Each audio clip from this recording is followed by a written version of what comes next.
Hello, dear brothers and sisters. Welcome. Welcome to this week's discussion on our ongoing study of the workbook lessons for A Course in Miracles. It's really nice to have everybody here.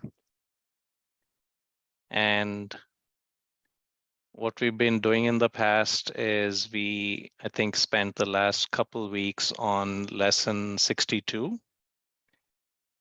And as I was being shared some of what we discussed in the past, and as I was going through the lesson, I noticed that there is a very short and beautiful prayer in our lesson. So that's probably where we can begin. So if we would like to just settle back in, feel with your body where you might be sitting, feel with your limbs, your arms and legs, the furniture that might be supporting you, your body. Deepen your breathing some. Open up your diaphragm to pull in the air gently. And then breathe out gently as well. And then acknowledge the fact that you are. Acknowledge the fact that I am. And in this essential awareness that we happen to be experiencing right now is where we find our identity within the kingdom in full support through the full support of our Father, our very source. So in paragraph 5, it actually suggests, and this is what I'm going to read, as often as you can, closing your eyes if possible, say to yourself today, forgiveness is my function as the light of the world. I'm going to say that again. Forgiveness is my function as the light of the world. I would fulfill my function that I may be happy. I would fulfill my function that I may be happy.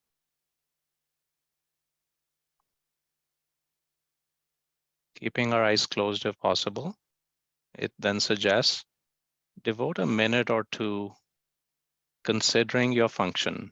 Our function is to forgive, and the happiness and release it will bring you.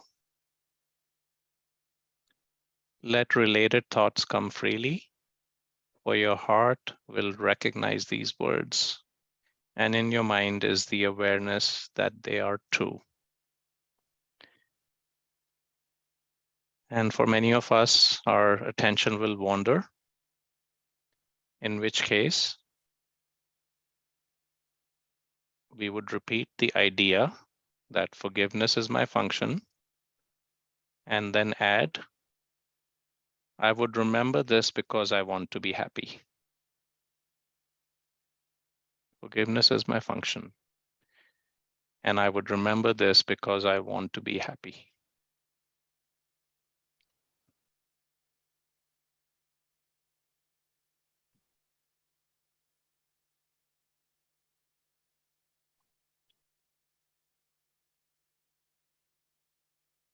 Beautiful. Let's come back. Let's come back to where we are in this gathering. See the lovely faces of those who are online. See the lovely faces that greet us. And we are so thankful. We are thankful to our source, our Father. We are thankful to each other, our brothers and sisters. We are just delighted to be here today. All right.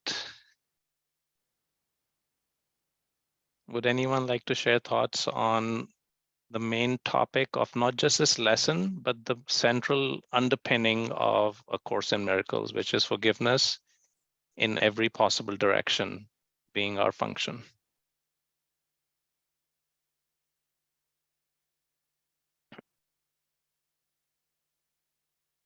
Okay, Susan.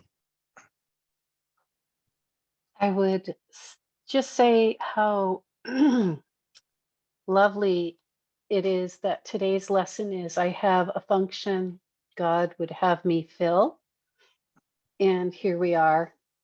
You know, that whole circling around, that spiral learning method of circling back, regrouping and covering it at the next sort of shade of color of that version of what you're learning. And it just strikes me how beautiful the simplicity of the line. I would remember this because I want to be happy. If anything, coming from an egoic place, what a way to show value of what you're going to get out of it, right? So, I mean, not to be disrespectful, but it's a great sales job right there for anyone who's on the fence. So,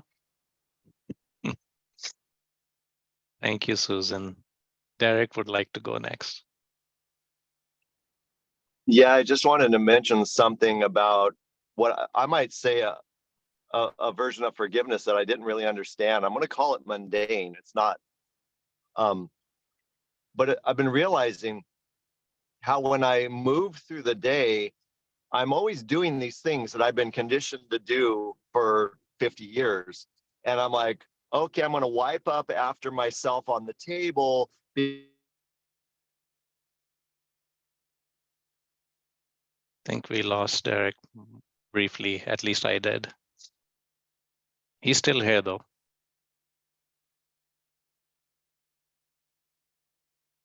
Let's give him a few more seconds. Let's throw some forgiveness and love at his connection, see if it'll help. Yeah.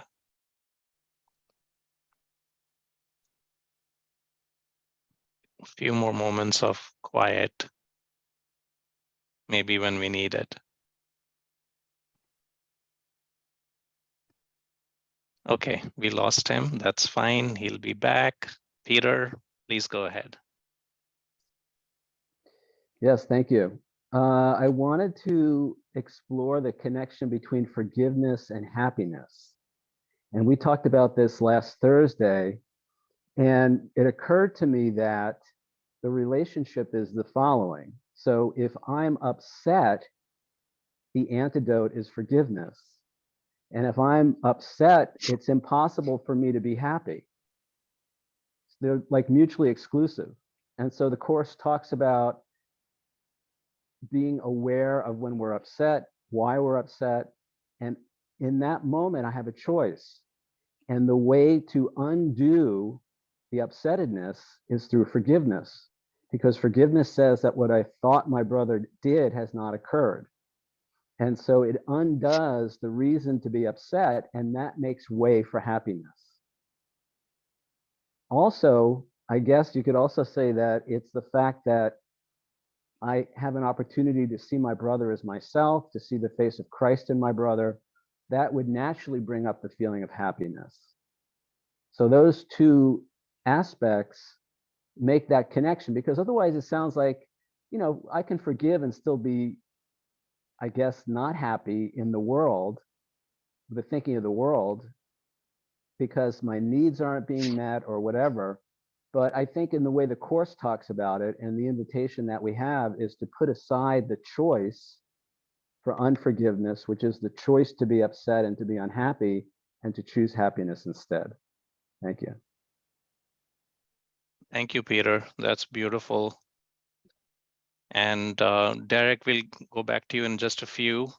So that, yeah, that was very beautiful, Peter. And also it reminded me of the fact that if we are not, this is a paraphrase from the Course, if we are not perfectly happy and peaceful and in joy, then we are not forgiving. So it's not even major and even minor upsets. It's like any feeling of discomfort, or whenever we are not perfectly at peace, means we are not fully forgiving. And so, which means that that's a call to forgive whatever it might be, and then see the beautiful face of Christ everywhere and in everyone, like you also said, Peter. Those two go very beautifully hand in hand. Susan, is your hand raised from the previous turn? Okay. Derek, we lost you at the point when you were saying something about mundane forgiveness. Yeah, sorry about that. My phone kicked me off. So I was just noticing that pretty much everything I do from moment to moment, there's a belief in my mind that says you do this to be okay, do this to do it right, do this to be safe. It's a whole bunch of rules of how to operate just on a regular basis. And I realize that when I'm following those beliefs,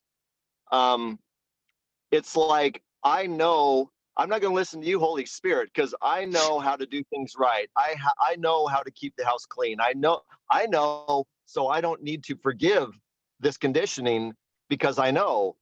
And I'm like, hold on a second.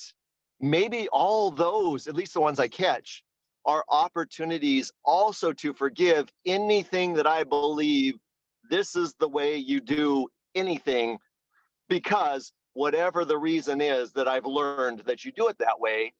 And that if I like practice forgiving and letting go, I think that I'll be inspired to still do things generally in a graceful way that operates pretty beautifully in this world.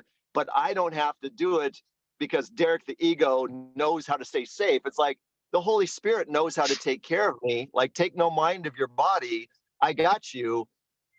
And so I didn't realize that was an opportunity for forgiveness of beliefs until just recently. So I just want to share that. Yeah, I think, Derek, you nailed it, because the hypnotic routine-based flow of our general lives is ego-based. It's coming from our ego, and just becoming aware of it allows us to actively forgive what's happening, meaning we allow spirit to go to come through us. So yeah, I think that, in my opinion as well, is the constant practice, where Derek and Manu, the ego, steps back and just steps back. Yeah. Megan.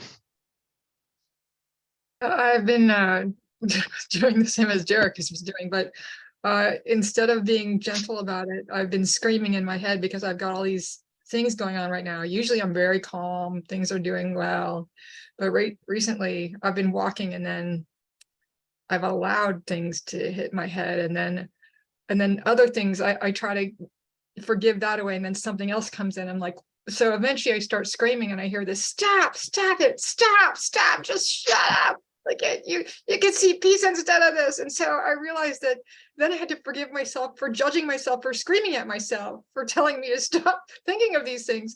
But I'm always telling myself, it's okay. This is okay. This is a human experience. Let it go. Experience it, let it go. Experience it, let it go. Experience it, let it go. But I was thinking, like Derek was, this just seems like such mundane junk in my head that, just has recently cropped up. I don't know if it's a weather or what's going on, but it's a not complete, but every once in a while you just get caught up in ego so much that ego starts like battering you with, what about this, and what about this, and you could have done this, and why don't you say this, and what about that person and this person, and you're like, oh my God, it's sort of like you held back a flood with good strong faith for a long time, and then that faith waned a little bit, and then you just let ego slip in a little bit, and then ego just pounced on you and said, ha, I got you again. So Yep. That's true. And so that's happening all the time. Absolutely, Megan. Jerry?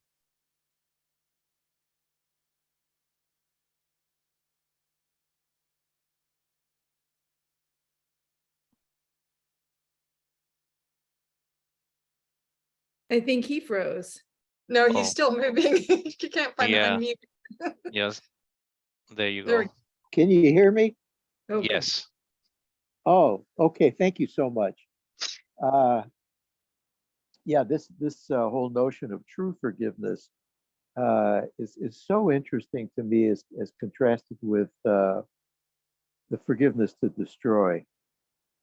I think as a non-dualistic wisdom path, true forgiveness teaches me that the content of the dream has no power and really is no reality. Nothing unreal exists. And so that leads me, once I'm willing to allow that, maybe I don't accept it, because my experience of the world and the body is very real to me. But if I'm willing to accept the true forgiveness, means that there is nothing here except a dream, and that my true identity is as a decision-making self, Christ, part of the sonship, the reality of spirit. That's who I am. Everything shifts because my vibration is of Christ, not of a body. And the fear that I have is my decision to be an ego is that, no, I'm not a spirit. I'm not the Christ. That's separate from me. Who and what I am is this physical phenomenon, is the figure in the dream. But it's nonsense. Even saying it and expressing it, I can sense the nonsensical version of my reality that I'm willing to let go of. And Jesus is telling me, well, if my brother is willing to, I've got the means. And here it is, it's true forgiveness. Let's follow up on this idea that nothing is real. It's at the projected guilt version. That's an offshoot. And let's not go down that way anymore, Jerry.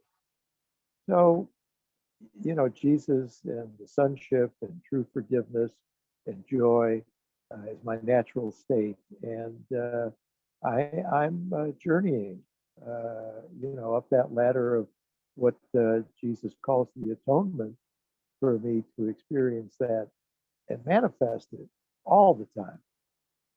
But in the meantime, forgiveness is a necessary illusion, as we say, because I did give it credence and I condemn.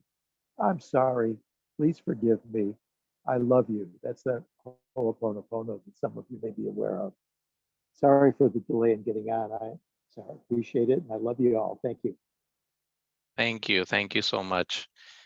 I recently got back into Ho'oponopono, and only recently I realized that it is almost like a direct, practical rendition of the forgiveness that the Course talks about.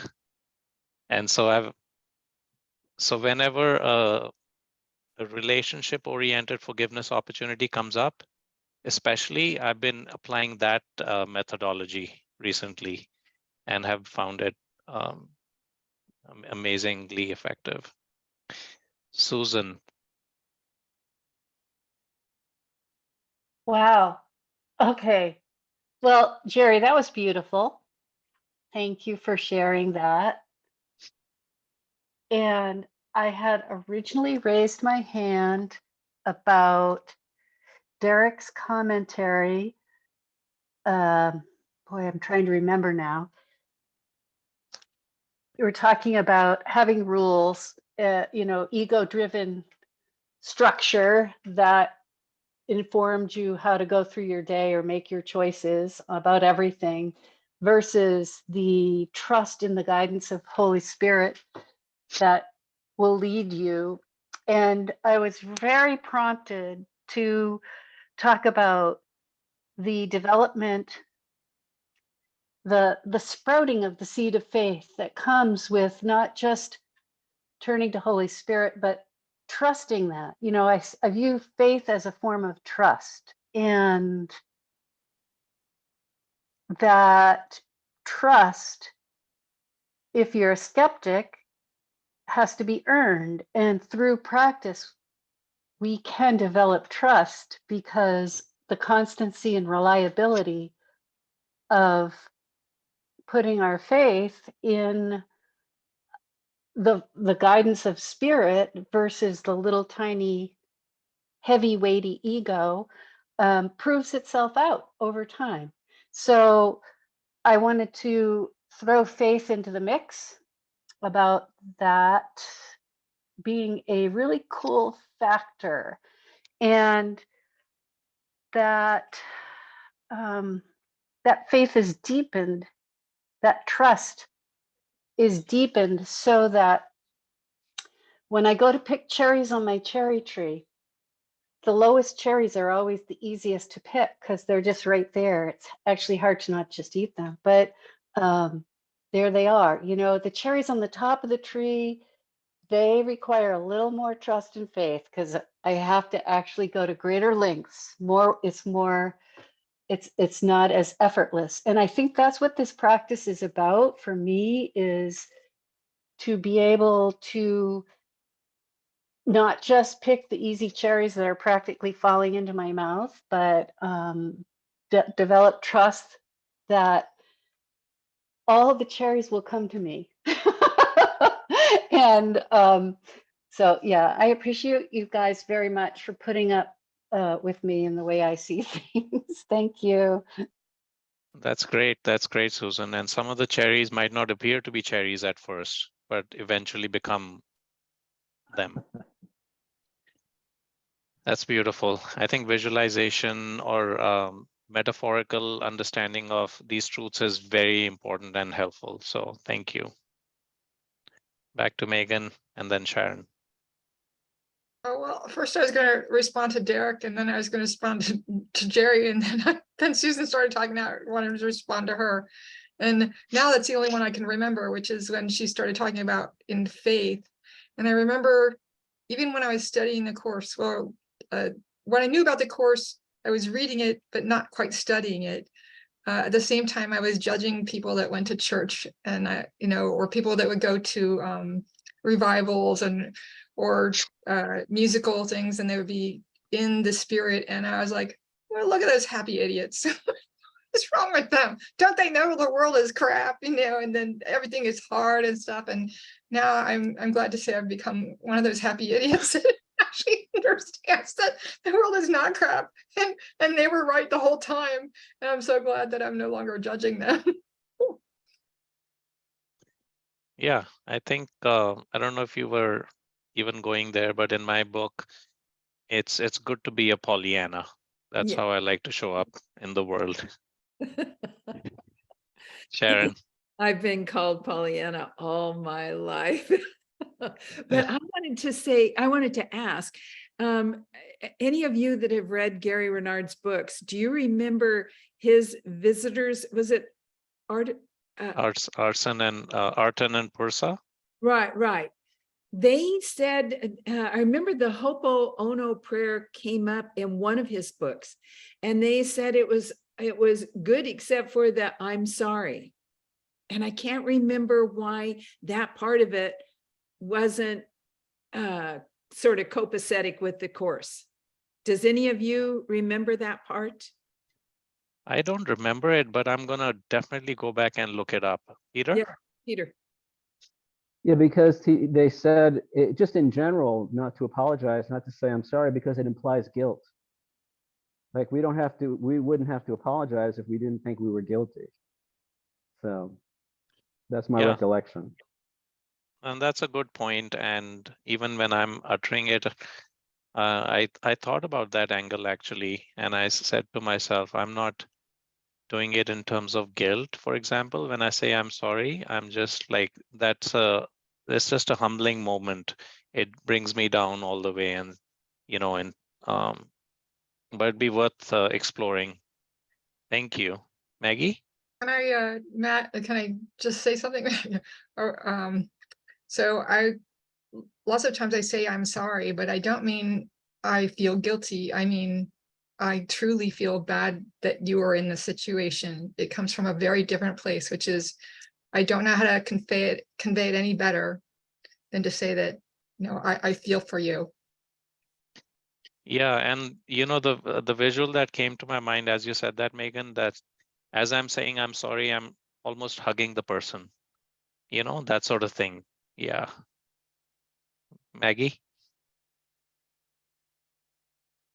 Yeah, Sharon, that's interesting because I don't remember it being mentioned in any of Gary's books. And I think I've shared with you all, I listened to them over and over because my husband likes to play them in the car. So I've heard them all so many times. So I don't remember them speaking about this, but I know that when I was introduced to Ho'oponopono recently, I had that thought initially myself of why am I saying I'm sorry? Please forgive me. But the way that I understood it and kind of, because I use this too, I agree with Manu. It feels very connected to me. It feels like kind of just a short form prayer that I can go to easily, comes to mind very easily. And I read the book Zero Limits. So I don't know if any of you have read that, but that book is really good in explaining where the Ho'oponopono came from and talking about the man who really brought it forward for a lot of people. So my understanding from reading that book and the way that I think about it myself when I'm saying it is that I'm saying essentially I'm sorry to spirit. And it's very brief. I'm not feeling super shameful and bad about it, but it's like I am thinking I'm separate and I'm thinking I'm doing all these things. So like, hey, sorry, here I am again doing it.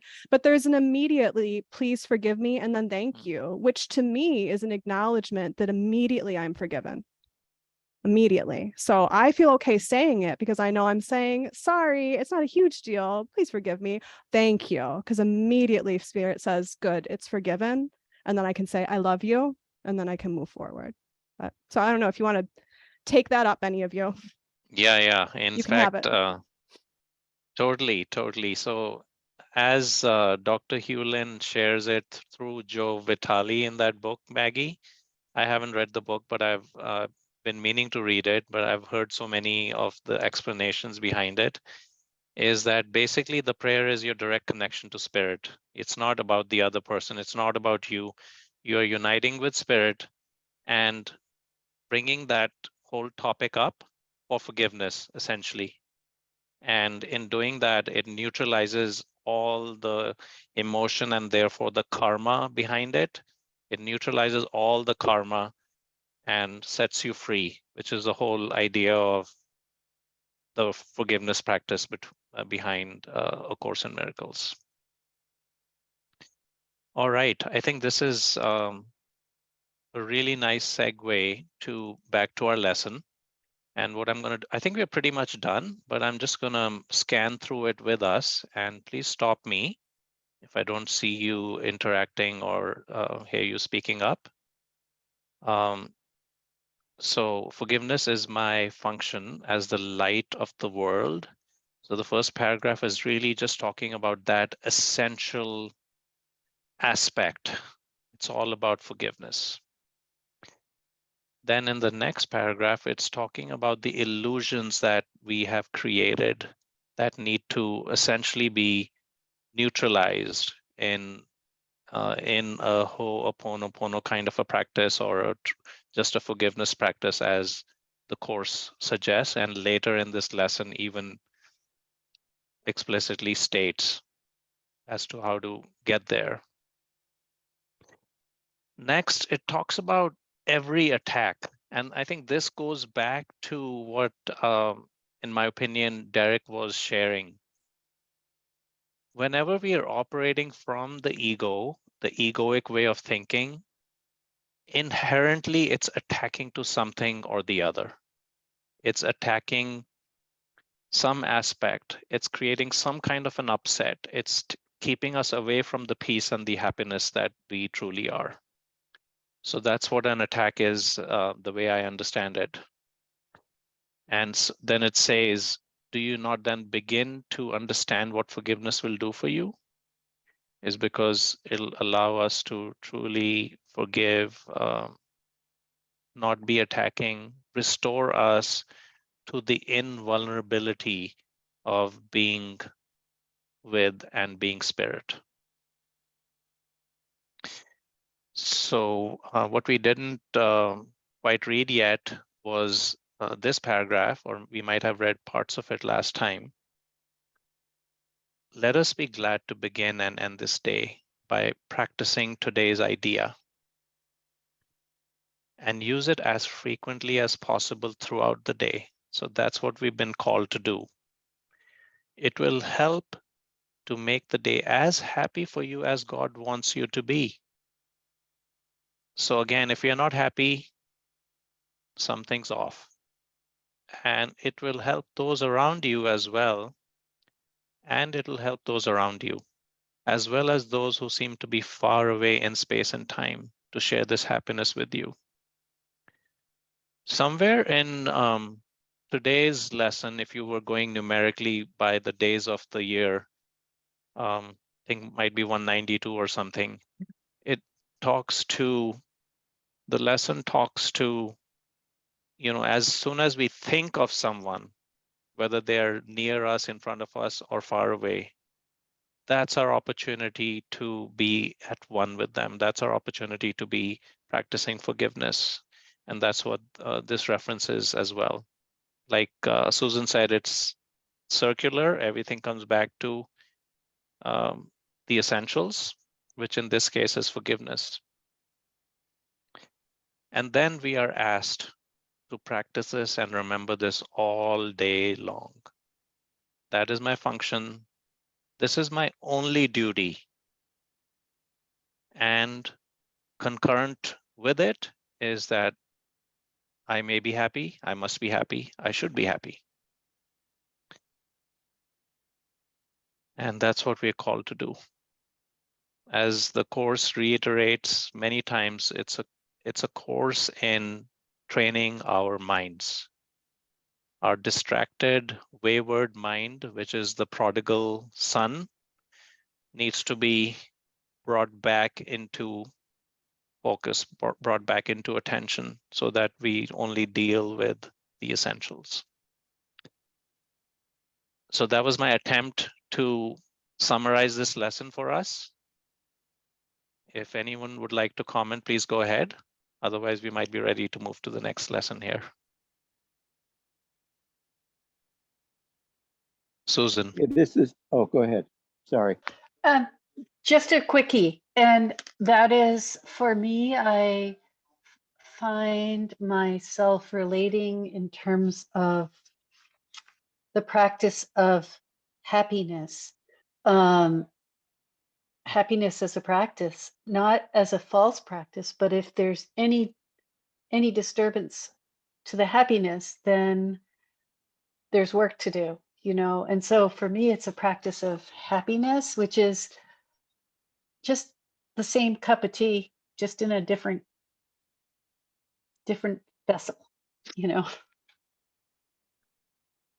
I still have some tea left in my cup, literally, that I'll be working on after this call. So thank you. Jerry, you're next. Please go ahead. Thank you. And thanks everybody for sharing. I really get the experience of joining. Each and every one of us is on the same journey of no distance to a goal that's never changed. And in regards to this particular workbook lesson, for me, there's an analogy to the Buddha and to Jesus. The Buddha literally means the awakened one. And isn't that the journey of no distance, to awaken to a state that we've really never left in heaven? And Jesus is the anointed one. And isn't that an energy that I want to accept as the light of the world? Not that I'm specially anointed. As Jesus says, I'm an elder brother because I may have made this journey and I can be of help, but I'm certainly not separate or distinguishable as being special. But I am anointed, as so are you, and the Buddha is awakened, and so am I. Thank you. Thank you. Peter? Yeah, I was just going to comment. I think it was Susan who was just talking about the happiness practice. And in the teacher's manual in section 16, he talks, the question is, how should the teacher of God spend his day? And they talk about meditation or not meditation, quiet time with God. But it is, and then he says, throughout the day, it is a thought of pure joy, a thought of peace, a thought of limitless release. Limitless because all things are freed within it. So actually now when I do my meditation, I smile, and it's like, even if I'm just smiling for 15 minutes, maybe my mind is quiet, maybe it's not, but it's to embrace this idea of this thought of joy, this thought of perfect joy, and then to come back to that throughout the day. That's it. Thanks. Thank you. Absolutely wonderful reminder as well. All of us getting there. Maggie. I had not planned to share this, but just I was listening to Peter, and then I just felt the inspiration to just share this experience that I just had just a couple days ago. And I was just I was in my backyard, so I was moving around doing things, but I practiced in meditation. And so moving meditation is something that is comfortable and familiar to me. And so while doing things in the yard, I was doing my meditation, kind of just handing over anything that was arising that was distressing in any way at all. And this certainly does not occur every time. That's why I'm sharing this one, because it was notable. But in this moment, I just had this opening happened. And Peter said about just kind of smiling for 15 minutes. I mean, there was like a grin on my face that I could feel it. I was aware it was there, but I don't think I could have taken it off my face even if I wanted to. And I was just doing stuff in the yard with my dogs. And I must have looked, if anyone from outside was watching, like, what is she doing? Just absolutely beaming while I was just doing these little menial tasks in the yard. But it really just, I don't know, something Peter said made me remember it and just want to share it with you all. It feels connected to our lesson here and acknowledging that the forgiveness does bring that happiness. So it was a little moment of it. Thank you. Thank you. Yeah, that was sounds like it was a total connection, and you were then expressing it beautifully.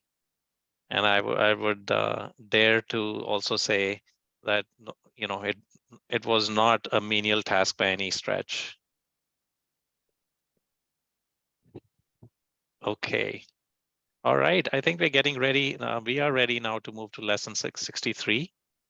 So before I share it briefly, I'm going to ask for a volunteer to read us the title and at least the first paragraph, if not more. Okay, Andrew, you can do that. I'm going to share briefly, and actually go ahead and read more than one paragraph. Let's see where, and then, naturally stop where you think you want to stop. All right. So here we go. The light of the world brings peace to every mind through my forgiveness. How holy are you who have the power to bring peace to every mind? How blessed are you who can learn to recognize the means for letting this be done through you? What purpose could you have that would bring you greater happiness? You are indeed the light of the world with such a function. The Son of God looks to you for his redemption. It is yours to give him, for it belongs to you. Accept no trivial purpose or meaningless desire in its place, or you will forget your function and leave the Son of God in hell. This is no idle request that is being asked of you. You are being asked to accept salvation, that it may be yours to give. That seems like a great responsibility, the way it's worded there. But it's also a very happy thing, too, to be able to bring light to the world. I don't have a lot to say about that, but I do have something to say about smiling. Often when I go to bed, And my wife comes to bed after me, she'll say, "Why are you smiling?" And I don't have an answer. I just smile because I'm happy.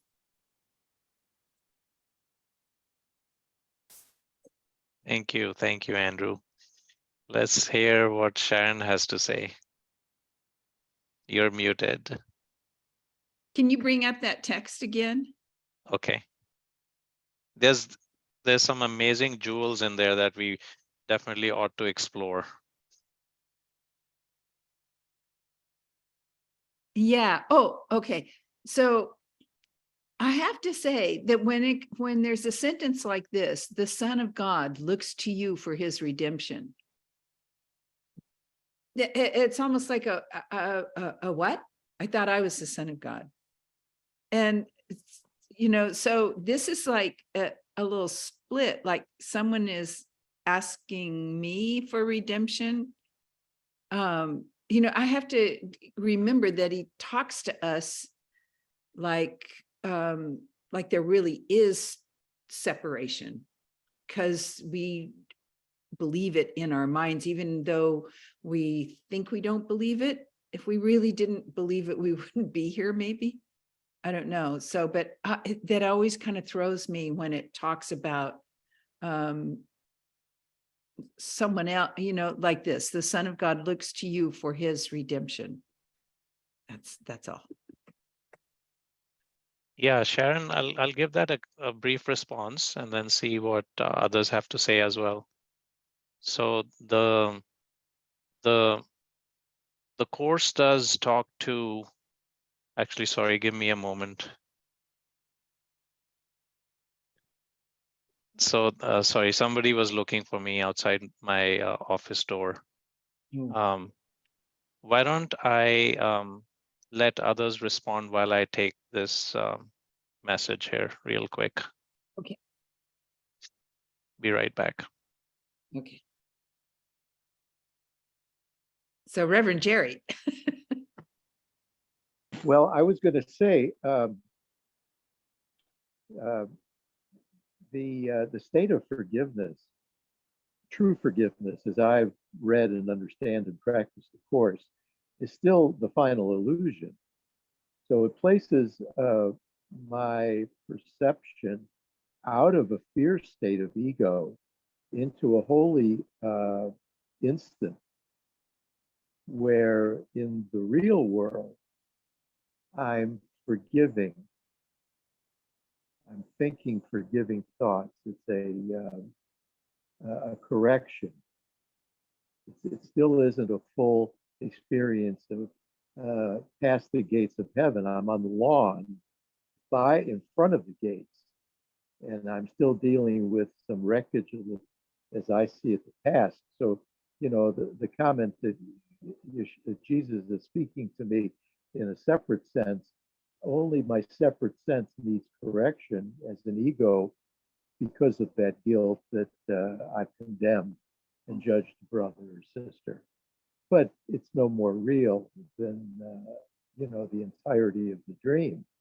But it's a good classroom because I'm so invested in that idea of being a figure in the dream rather than the dreamer. So it's quite necessary, and only a miracle, which is beyond the finite understanding and beyond time and space, can really address and correct such a deep investment in something that is dissociative, that is just wrong state of mind, and sane, if you will. So I'm happy to live in the real world, and I think that garden experience, gardening and having a smile or going to bed with a smile, those are wonderful examples of being in the real world. When I finally accept God's final step home, I won't experience a self in the sense of gardening or going to bed, but I'll have a revelation which transcends all of that. But in the meantime, fair enough. I put up the resistance, and Jesus and the Holy Spirit are so loving and so kind that they're providing me with a journey and stepping stone, if you will, that even I'm not afraid of, I can accept. So again, thanks everybody. Thank you, Jerry. Megan and then Liz. So I got from this that not so much of a circular thing, but I think I talked about the movie The Shack before, and it visually shows you God, Jesus, and the Holy Ghost. And so when I read this, the Son of God looks to you for his redemption. I keep remembering that I'm all three, and I'm God as well. And while I'm in this human form, I need to keep remembering that I'm giving and receiving at the same time. So while this might look circular or like it's contradicting itself, it's really just supporting that we're part of a whole, and we have to support the whole at the same time. And in doing so, we have to be the Son of God and then also redeem the Son of God at the same time. Yeah. Yeah, that's the way I see it too, Megan. And then another way, metaphysically, to understand this is that the Son of God is splintered into a trillion bits of, like a mirror has been shattered. And so I see God in myself, I see God in everybody else, which is the rest of the sonship. So it's like just in a circular way, just connecting everything. And that's kind of what is being played out right now in what we are experiencing. Everything is heading to that completion, at least as far as time and space are concerned. Liz? Well, you said that very eloquently. I was going to point out in that sentence, this goes back to Sharon's confusion, because the Course does this to me a lot. If you'll notice in that sentence, the Son of God is capitalized, but then when it says it looks to you for his redemption. His is Well, not capitalized. So I think that segues from Manu's comment that we are shattered. And so whenever it's lowercase, it's talking about the splintered Son of God. oh yes. Oh, I see. And together, well, this is my take. Together we make the Son of God capitalized.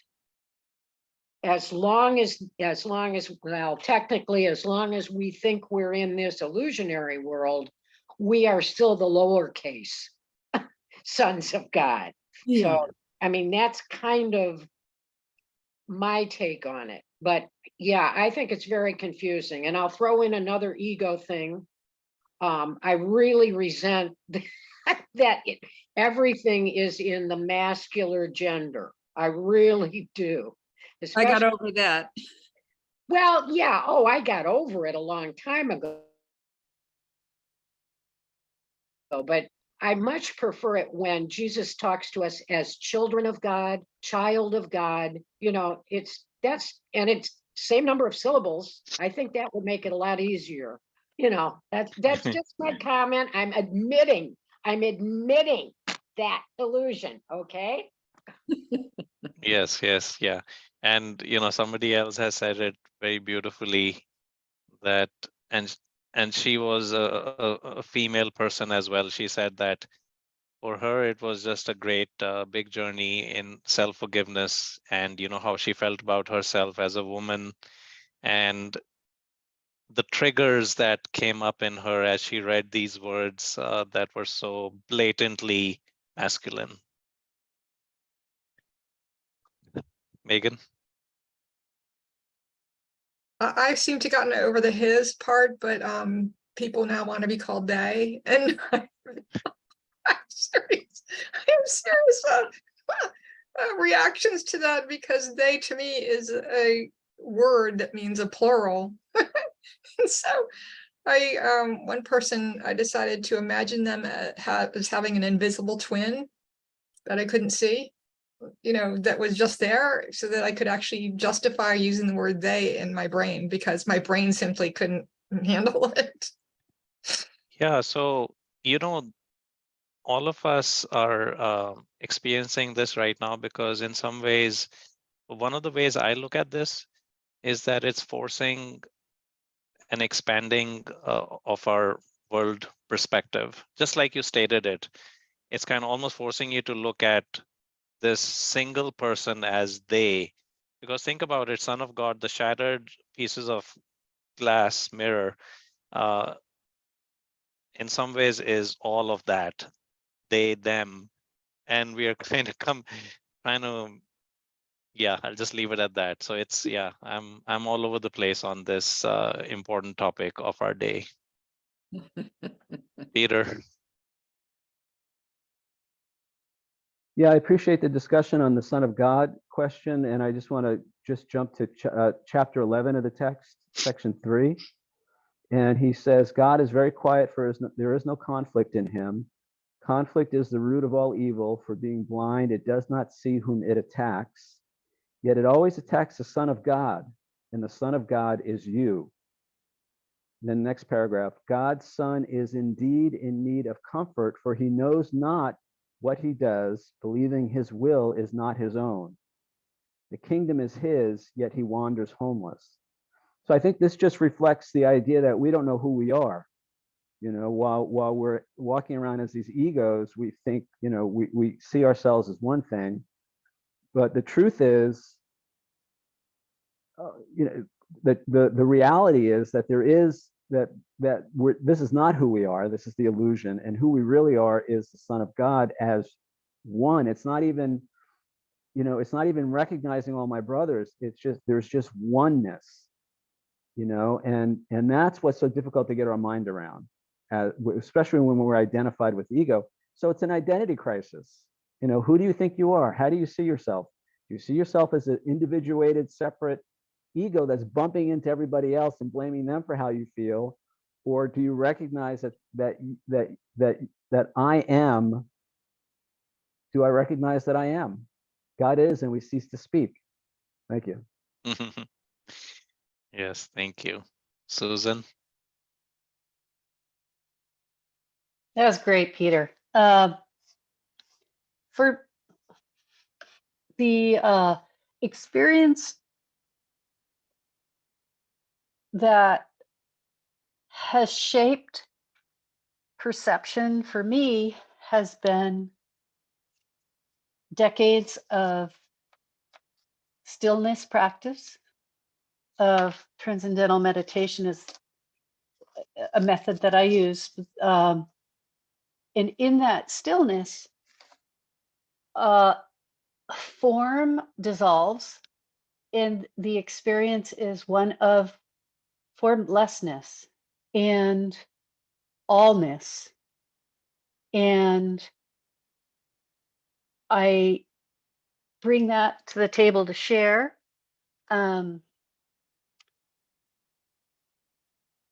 Because it's so similar to what's described here. And just want to put it out there that when we are able to release attachment to form, and it's not something you do by striving, it's actually only achieved by the opposite of striving, then it falls away, and then what's left is that formless allness. Thank you. Wholeheartedly agree. Let's see what Jerry has to tell us and share with us. Yeah, I can hardly wait myself. No, I'm just joking. Words are symbols twice removed from reality. So him, her, him, father, sonship, it's twice removed. But give Jesus a break, I say to myself, because I have to forgive him too. He's dealing with a tough nut here with me. So I'll find anything to say. Nah, you're misogynistic. give me a break with this his and sonship stuff. No, I want to follow and not get stuck on the words so much, but I'm apt to do it. The other thing I want to say is that my purpose, and I dare say all our purpose really here in this classroom called Earth School, is to awaken from the petty grievances and so forth that I nurture. And one of those ways to do that, I think, is to recognize that's my passion. I don't have to search for my ultimate ideal or dream in this world. I'm here to awaken. I'm here to be the light of the world and to forgive. That's my passion. And that's what makes me so happy. And that goes beyond any words, it goes beyond any symbols. But in the meantime, I need some words and symbols to kick me in the spiritual behind sometimes. Anyway, thank you very much. Yeah, that's fabulous, Jerry. This takes us right back to lesson 63. I'm going to do a very quick run through our first two paragraphs here and suggest why this is that kick on our backside. First, Jesus says, "How holy are you? How blessed are you? What purpose could you have that would bring you greater happiness?" With that blessedness, with that holiness, we are asked to take on our function.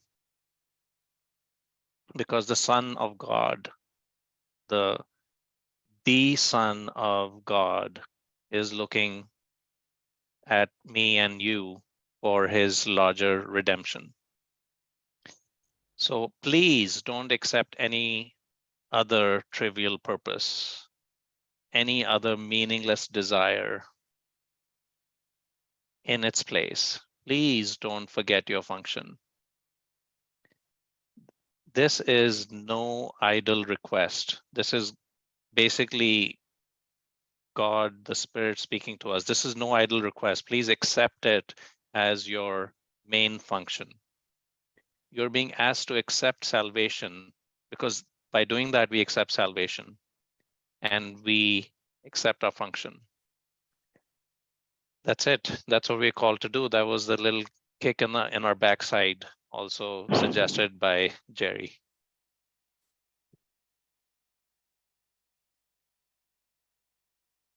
So are we in or are we out?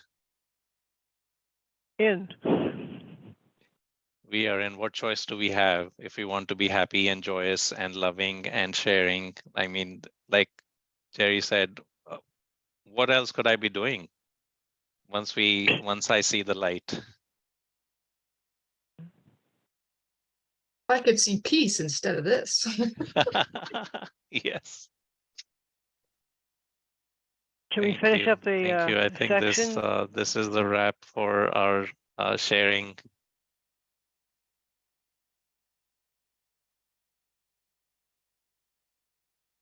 Might have time to go through the last paragraphs before we go. I Yes, think we're at the yes. top of the hour. Would you like to round it off, Manu, or?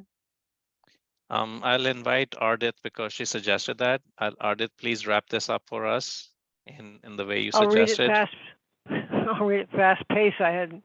Anyway, recognizing the importance of this function, this goes right with what you were just saying. We will be happy to remember it very often today. We will begin the day by acknowledging it and close the day with the thought of it in our awareness. And throughout the day, we will repeat this as often as we can. The light of the world brings peace to every mind through my forgiveness. I am the means God has appointed for the salvation of the world. If you close your eyes, you will probably find it easier to let the related thoughts come to you in the minute or two that you should devote to considering this. Do not, however, wait for such an opportunity. No chance should be lost for reinforcing today's idea. Remember that God's Son looks to you for his salvation, and who but yourself must be his son. I'd just like to say this thing that got me right away. I'm glad we at least read over this, was recognizing the importance of this function. I think that's something that we all need to do. We've seen it over and over again, but that's the key, I think. Thank you. Thank you. Thank you. That's beautiful. Absolutely beautiful. Johanna. All right. See you all next week. Thank you for being here.